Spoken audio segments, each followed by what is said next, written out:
Welcome to Mortgage on My Mind, where we take the mystery out of mortgages and make dreams of home ownership a reality. I'm Natalie Salins, a top 1% mortgage broker with 20 years of experience, based right here in sunny Los Angeles. If you've ever wondered about pre-approvals, appraisals, or what loan product is right for you, don't worry, I've got Mortgage on My Mind, so you don't have to. Each week, I'll bring you expert advice, real-life stories, and insider tips to help you navigate California's competitive real estate market with confidence. Whether you're buying your first home, refinancing, or just curious about how it all works, this podcast is for you. So let's talk mortgages, demystify the process, and make your real estate goals a reality. Ready to get started? Let's dive in. Hi, everybody. Welcome to Mortgage on My Mind. I'm Natalie Salins, and today we have Grant Inaba as our guest. He is a real estate agent and team leader with over 13 years of experience in the San Francisco Bay, specializing in Berkeley and Walnut Creek and Oakland. He leads the Good Real Estate team and has completed hundreds of residential transactions across a wide range of price points. Grant is known for his collaborative mindset, focus on lead generation, and forward-thinking approach to brokerage and team growth. And he's also a real estate coach, which is very interesting. Welcome, Grant. Thank you for being on with us today. Thanks so much. Thanks so much, Natalie, for having me on. I really appreciate it, and I'm really excited about this. Yeah, oh, great. So we chatted a little bit before we pressed record, and it was an interesting topic on you used to be with Compass and you just moved over to a share brokerage model. And you were discussing with me why that's been important or why that's something important for the future. So why don't you tell us a little bit about, get us started with that? Yeah, I can talk about revenue share brokerages, and hopefully it's going to be in a non-salesy type of way. A lot of times, revenue share brokerages, they get this MLM or a network marketing type of stigma to them. And while I do agree that stigma is there, I also want to recognize as well that there's brokerages such as EXP, Real Brokerage have really brought into the mainstream. And so all these kind of stereotypes or stigmas that we associate with a revenue share type brokerage, in my opinion, they're gone because EXP Mm, and Real Brokerage have legitimized them. So I'm really excited about the things that a revenue share brokerage has to offer for the future of real estate and the real estate industry. To give you a little context, I came from actually many different formats of brokerages, but spent a lot of time in the traditional format. And at Compass, where I was at, Compass has a very progressive business model. They're very flashy, they're very fancy, they've got really great marketing identity. You walk down the street, you see a Compass sign, you know exactly what it is. It's Compass and it's Compass Agent. And you have a very good idea what a Compass agent can provide to you in terms of service and real estate expertise. However, I believe that Compass is really nothing more than a traditional real estate brokerage format. And that's in the same category as Remax, Berkshire Hathaway, Century 21, even Keller Williams to some degree, who's a little bit in both the revenue share. They call them profit share brokerages, which is at that time was very progressive, but this is a step forward too as well. right. So when we're talking about revenue share brokerages, we're talking about, just to give you a good quick summary. Please, yeah. I don't really know the big difference besides it's leveled the Yeah, market share. exactly. Yeah. Yeah, you've got, say, one person on the top, they recruit people underneath them. That person on the top actually has a shared profit from what the person below them closes. Now, it's not from that person's commission, it's not from that agent's commission. It's actually from the broker's portion that they split with the agent, right? Well, the Mhm. broker's basically saying, okay, from my portion of the revenue and profits, I'm going to share a little bit with the person above that agent in order to say thank you for bringing this agent on, thank you for helping us close this deal, things like that. And so it goes down, and in my company at Epic Realty, it goes down 5 levels. In other companies, it can go down infinitely, actually, where it can go all the way down to however many levels. This organization has built agents with agents under them, with agents under them, with agents under them, et cetera, et cetera. There's a percentage involved. At my brokerage, there's a specific amount of percentage that no matter what level it's in, those agents will share those profits from the agents below them. But sometimes it's declining, like starts at 12%, goes down to 10, goes down to 7, goes down to 5, whatever it is. And that's where this whole network marketing, multi-level marketing pyramid scheme type of stigma comes in. You might see this with Mary Kay Cosmetics or magazine subscriptions or that type of business way far back in the past. But in this situation, I think EXP and Real Brokerage, like I mentioned, they've brought it into the mainstream. They've shown that it can be applied to real estate. They've shown that it's something that is actually a viable business model. Now, something that I've also noticed too as well is that it's not necessarily accepted in the metro markets as much. In San Francisco, where I work in, you don't see a lot of these companies actually taking hold. Oh, really? However, you are seeing companies like EXP and Real Brokerage actually building a presence in very recent years. And so that is another indication that you've got an acceptance, mainstream acceptance of this format of brokerage. In fact, both EXP and Real Brokerage, they also have a luxury division. They've got all these different specialty like military and VA lender type agent focus groups and all these different specialties that create not really specialties, but create a comprehensive client assistance, client. What am I trying to say here? They've got a lot of different divisions that are able to focus on help a lot of different people. So that Okay. means that they can do everything now at this point. And so that's what you want out of a mainstream brokerage. That's what you want out of a fully built out, legitimized brokerage. And Right. I think now what I'm seeing is that since EXP and since Real Brokerage have actually been able to legitimize the revenue share format, there's actually new brokerages that are coming in. They're taking Ton. advantage of this, and they're actually Yeah. making a better product, a better brokerage than what EXP did. They're taking the EXP model and they're making it better. I think Was actually, EXP like one of the first to do it? It's the first that I had recognized, like when I remember yeah. To it, my knowledge, EXP is the first, yes. and it's fully online, right? It is what we call a cloud brokerage, yes. Uh-huh. Yeah, so fully online. However, different agents and different teams, they have opened up their own offices. They have made it a hybrid. The brokerage itself is in the cloud. It is virtually, it is online, but Hmm. obviously we are a face-to-face business. We at many points, for many reasons, do need a brick and mortar office. So we do Right. have our own offices that we open up separately too as well, either as solo agents or as teams, large teams, small teams, et cetera, et cetera.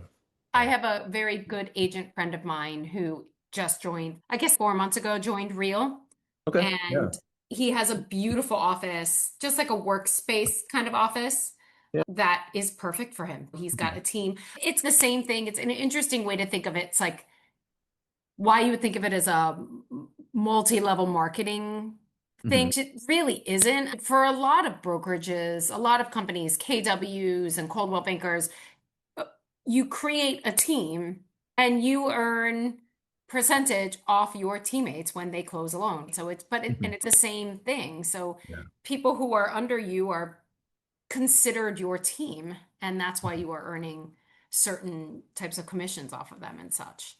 It's the Yeah, yeah. same difference. It's just for me, these type of brokerages, which you call like a revenue share brokerage, to me, the bigger difference is that there isn't brick and mortar, is that that type of large hit to a P&L has been Yeah. removed, and that's why Exactly. there's extra Yeah. profits to share Yeah. amongst the brokers and stuff.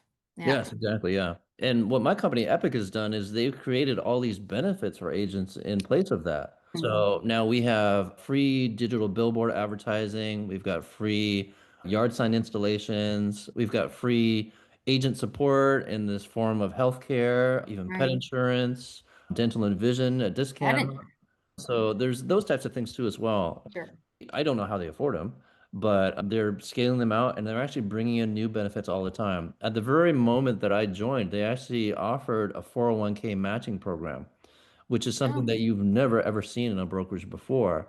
In fact, the right. whole reason why I wanted to switch into the revenue share brokerage was at Compass, I could have done completely fine with what I was doing. I was creating business consistently. I was very happy with what I was doing. The thing though was that I understood that I would have to do that very same thing every day until the day that I died. And I didn't want to do that. I wanted to figure out some way in order to retire. And Mm, so the revenue share model was something that I think a lot of people are looking at in terms of a safety net or retirement plan, a way to scale back on your work in a way that's on your own terms. And so a lot of people are getting out of production and getting into recruiting, what we call attraction.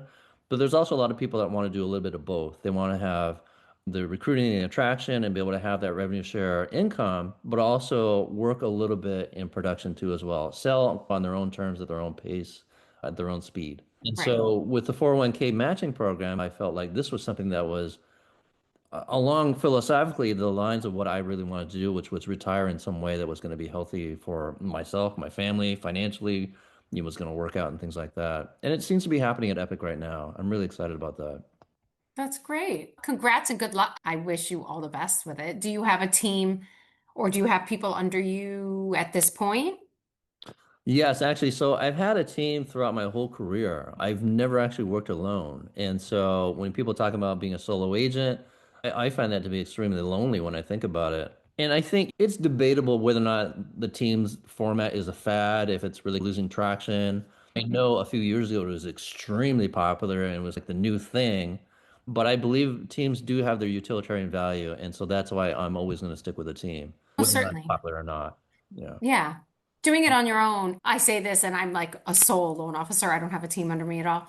But, and that's because I don't necessarily, I only want to manage my clients and my realtors. I don't want to manage another loan officer or Yeah. loan Yeah. officers. Yeah. It's easier for me just to stick to my pipeline and be very focused on that. I like to keep it very simple. Yeah. But I know for realtors, because you're out in the field so much, your presence is so ultimately necessary to get the job done that to not have a team or somebody there who can help assist, I just can't imagine it being number one, always that successful. Of course, there are many examples that it is, but that easy. It just feels like it would be much more difficult. Yeah, we're leveraging work across all of us, collaborating together in order to get one single job done. And on certain moments where, for whatever, at any given moment, say in this day, I'm busy at a doctor appointment and I've got to do a showing at the same time. Also, at Yeah. that very moment, I've got a teammate that can help out during that specific moment. And as life happens, there's going to be certainly an opportunity where situation where that person has that very same conflict, and I have an opportunity to help them out. And so then Right. it's an even workload. At this time, I need help. At that time, that person need help. Right. And so we're all kind of helping each other out. It really becomes beneficial when we're on vacation. There's always this joke in the real estate industry that no one ever takes a vacation, even when they're on vacation. Yes. There's that meme with the guy on the surfboard and he's working on his laptop. I find I that never take a vacation. yeah, I find that with a team, it's actually possible. I went on a cruise with my family in Hawaii, and I was really concerned that I was either going to have to spend a whole lot of money on the internet just to be able to stay connected to a network or just not be able to connect at all. And what I found was that I could check in at the beginning of the day for about an hour and at the end of the day for about an hour. And that was my minimal commitment to or minimal requirement to be able to keep the business going. While I was Right. away, the rest of the teammates took care of everything. In fact, they were really excited that I left because then there was all these opportunities for them to take business that I would have normally had when I was in actually in person. Right. So I think they want me to go on vacation more actually. I'd imagine, yeah, depending on who's on the team, because they can get a larger share. Yeah, exactly. So, Well, go ahead. yes, go ahead. No, you go ahead. I was trying to remember what I was going to say. The team format really it works best when everybody is on the same wavelength, everyone's got the same motivation, everyone's got the same goals. Not necessarily specifically, I want to make this much money and everyone else wants to make that much money too. But Yeah, the level of motivation definitely needs to be there. So being on a team is not for everybody. If you really want to do work, really say you want to do work, but you have a hard time actually doing it, then sometimes even a team can't help you out. Being a solo of agent definitely course. can't help you out, but you got to definitely make a commitment to be on a team. Yeah, yeah. And so, what changed for you that made you want to become a real estate coach? I found that while I was building my team throughout the years, there were different agents that needed different types of support. And so coaching became something that was very natural. Going back to the whole origin story, okay, so I actually started at Redfin. And Redfin Okay. really is what we consider a technology brokerage more than anything.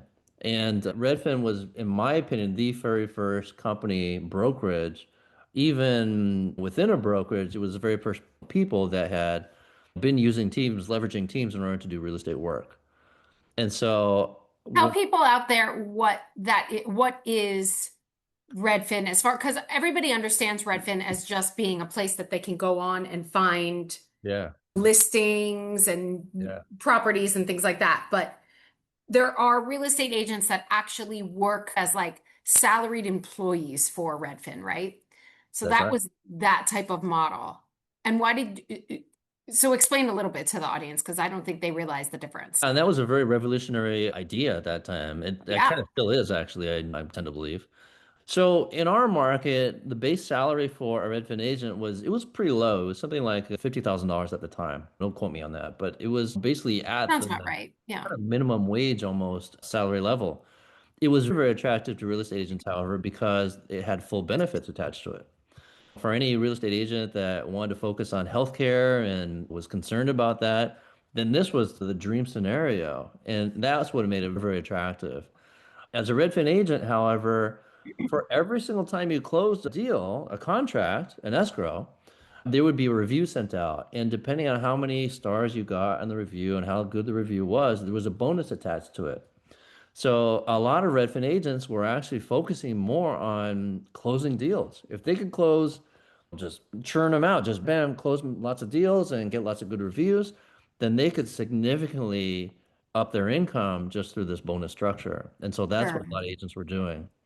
At Redfin, we had an interesting kind of saying within the company, and it definitely applied to me. But however, I've seen a lot of agents at Redfin stay for a very long time. The saying was, go to Redfin, get trained, learn how to do real estate, and then go to a brokerage, a traditional brokerage primarily, and learn how to do real estate the right way, or the way that's on your own terms, where you can basically generate your own income. So true. I And have so many agent friends who started at Redfin.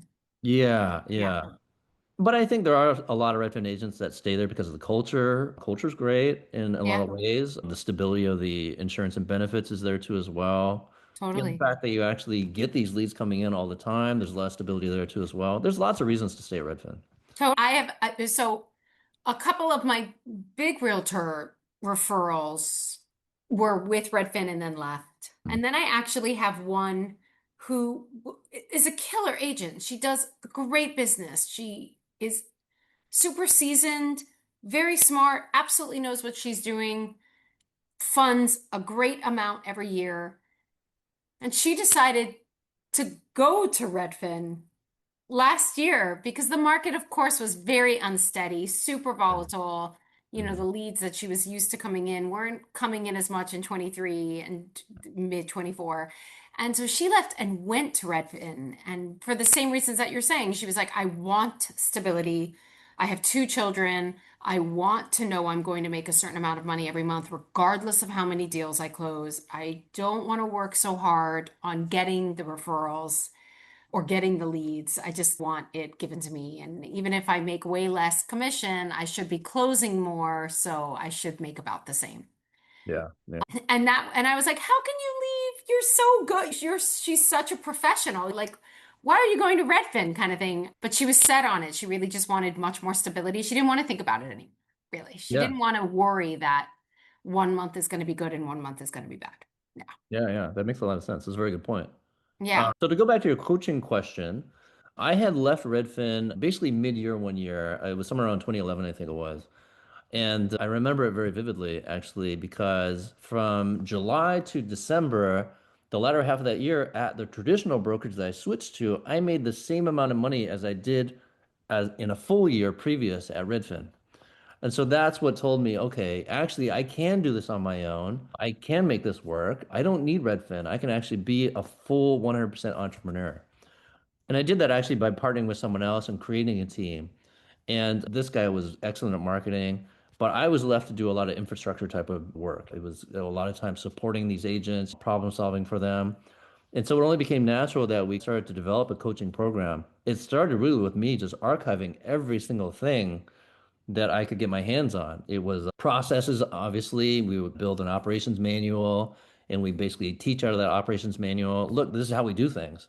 And then it turned into actual real coaching where it was like, okay, you're this type of agent, you need this type of help. Here's this type of assistance that we can give you, that I can give you in order to get you going with your business. And it just formalized more and more over time. We would start to get hooked into, say, Tom Ferry for a little bit and learn as much as we can through Tom Ferry and then implement it into our own coaching program. We Mhm. would hear from Ryan Serhant, et cetera, et cetera. And over time, we just built out Ryan a coaching program. Serhant. Okay. Yeah. So he has a coaching situation? Oh, they all do now at this point. Yes. Uh-huh. Yeah. Oh yeah, I bet. I bet. But Interesting. but I think that in the essence of it, coaching is great because especially at a revenue share brokerage, we have so many newer agents that are coming into our business. And they're usually landing in places like Redfin, but also Mm, places like the revenue share brokerage too as well. They sure. like the idea of a cloud format, a virtual format. The traditional format really doesn't work in a lot of ways for them because the commission splits are really too heavy. A lot of times they've got these mentoring programs that are inside of, say, Coldwell Banker. Coldwell Banker wants 50% of your commission in order to get you connected with a mentor. And until you can prove after X amount of transactions that you can actually do real estate on your own, they take a very Mm, huge training fee.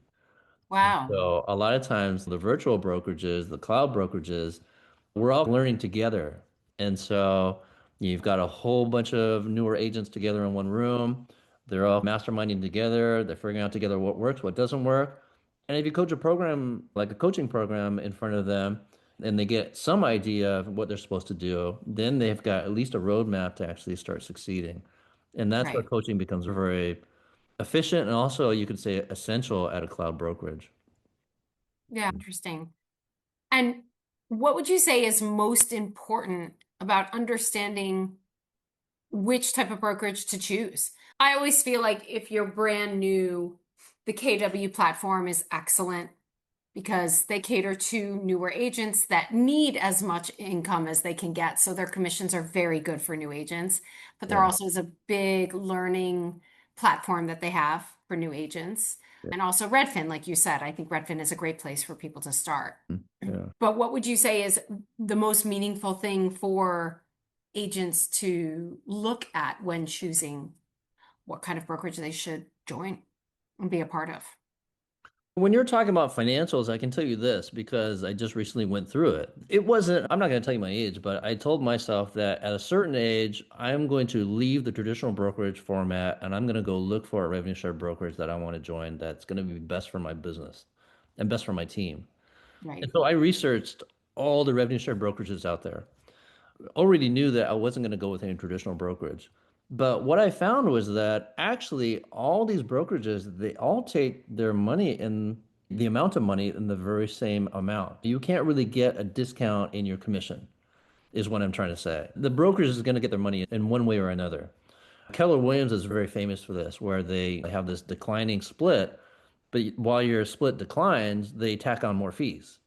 And you're really not actually saving money on your commission at all. At Compass, you basically have a split based on a production, and then they've tacked on this 6% what they call a resource fee. A lot of companies have this too as well, kind of like a technology fee or a resource fee or a processing fee, a brokerage fee, whatever you want to call it. And our brokerage, Epic, has that too, as well as all the other revenue share brokerages. The one thing, however, is that because they have a cap, and usually it's a cap that declines or a cap that allows you to have more of your commission as you produce more, then that's where you actually start saving money. You have to actually put in the work, you have to show production, and then you get rewarded by it, but you actually do get a reward. So that's where a revenue share brokerage pulls ahead. When I was actually looking for revenue share brokers to join, I also was looking for one more thing too as well. And this was only after many conversations that I was able to unlock this. But when I did, it was a huge eye opener. So EXP and Real Brokerage, they actually took a page out of the technology companies, the technology startups that we have here in Silicon Valley. In Oh, wow. Silicon Mhm. Valley, startups, they actually attract their employees by giving them what's called RSUs. And these are pre-IPO stocks, pre-IPO shares of the Right. company, value in the company. And the idea here is, okay, you join this really small company. When it succeeds, it gets bought out. When it IPOs, then those shares of value turn into actual stocks and real stocks of value. To give you an example, at my company, Epic, they have not gone IPO, whereas EXP and Real Brokerage, they have gone IPO. So the ability to actually capitalize on an IPO is not there anymore with EXP and Real Brokerage. At Mm, Epic, it is. Right now, the shares at Epic are worth 53 cents.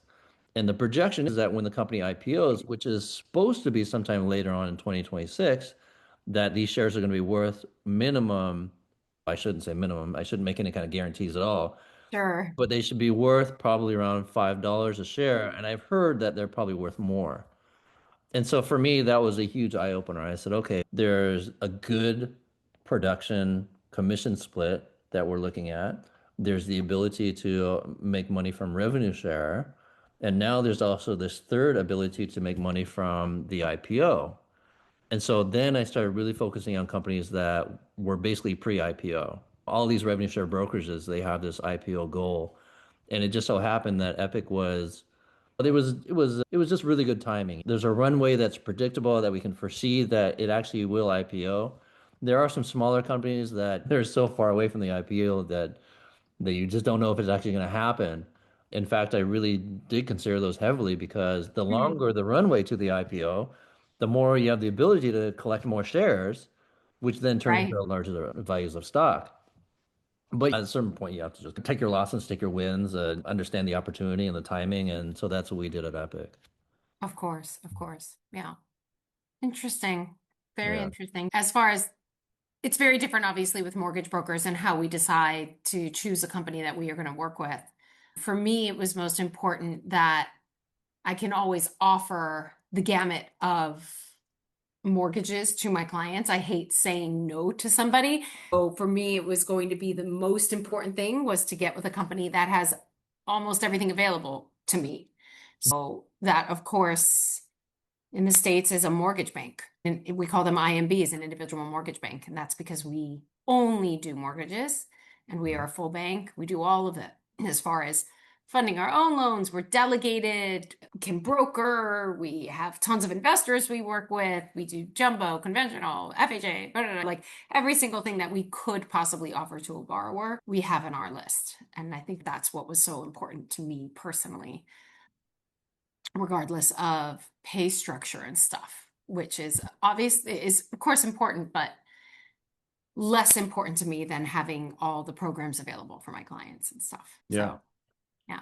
Here's a discussion I'd like to have with you regarding real estate and mortgages. So we actually do a lot of online lead generation within our team with Zillow Preferred, which was formerly called Zillow Flex.